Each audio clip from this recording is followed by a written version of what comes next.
MS યુનિવર્સિટીની commerce ફેકલ્ટીમાં પ્રથમ વર્ષમાં વિદ્યાર્થીઓના પીઆરએન નંબર જનરેટ ન કરવામાં આવતા એનએસયુઆઈ દ્વારા હેડ ઓફિસ ખાતે વિરોધ પ્રદર્શિત કરવામાં આવ્યો હતો। એમએસ યુનિવર્સિટીની વિવિધ ફેકલ્ટીમાં પ્રથમ વર્ષનો અભ્યાસ ચાલુ થઈ ગયો છે। બીબીએ, બીસીએ, બીએસસી જેવા અન્ય કોર્સમાં વિદ્યાર્થીઓનો અભ્યાસ શરૂ થવાને આજે 1 મહિનો થયો છે, પરંતુ અત્યાર સુધી વિદ્યાર્થીઓના પીઆરએન નંબર જનરેટ કરવામાં આવ્યા નથી। સાથે સાથે બીકોમ ઓનર્સ પ્રથમ વર્ષના વિદ્યાર્થીઓના સબ્જેક્ટ સિલેક્શનની પ્રક્રિયા શરૂ થઈ ગઈ છે, પણ ઘણા વિદ્યાર્થીઓના પીઆરએન નંબર જનરેટ ન થયા હોવાના કારણે તેઓ પોતાનો સબ્જેક્ટ સિલેક્ટ કરી શકતા નથી। જેથી વહેલીમાં વહેલી તકે વિદ્યાર્થીઓના પીઆરએન નંબર જનરેટ કરવામાં આવે તેવી માંગ સાથે એનએસયુઆઈ દ્વારા યુનિવર્સિટીની હેડ ઓફિસ ખાતે સૂત્રોચ્ચાર કરી આવેદનપત્ર આપવામાં આવ્યું હતું।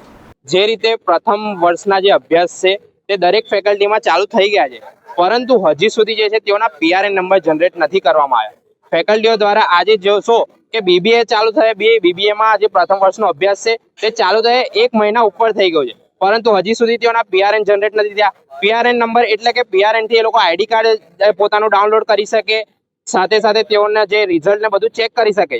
આજે યુનિવર્સિટી દ્વારા વિદ્યાર્થી લોગિન નામની એક એપ લોન્ચ કરવામાં આવી હતી થોડા દિવસ અગાઉ, પરંતુ જ્યારે પ્રથમ વર્ષના વિદ્યાર્થીઓ તે એપમાં લોગિન જ ના કરી શકતા હોય તો આ એપનો ઉપયોગ જ શું રહ્યો? કારણ કે જોશો કે પીઆરએન નંબર જે એમએસ યુનિવર્સિટી એટલો મહત્વ હોય છે વિદ્યાર્થીઓ માટે, તેઓનું આખું એકેડેમિક બધું જોઈ શકતા હોય છે, પરંતુ ફેકલ્ટી દ્વારા હજી સુધી તેઓના પીઆરએન નંબર જનરેટ કરવામાં નથી આવ્યા। તેથી આજે એનએસયુઆઈ દ્વારા માંગ કરવામાં આવી છે કે વિદ્યાર્થીઓના પીઆરએન નંબર જે છે તે વહેલીમાં વહેલી તકે જનરેટ કરવામાં આવે। સમાચારોના સતત અપડેટ માટે ટીએનએ ન્યૂઝને યુટ્યુબ પર સબસ્ક્રાઇબ કરી બેલ આઇકોન પ્રેસ કરો અને અમારી સાથે જોડાયેલા રહો ફેસબુક, ઇન્સ્ટાગ્રામ અને ટ્વિટર ઉપર।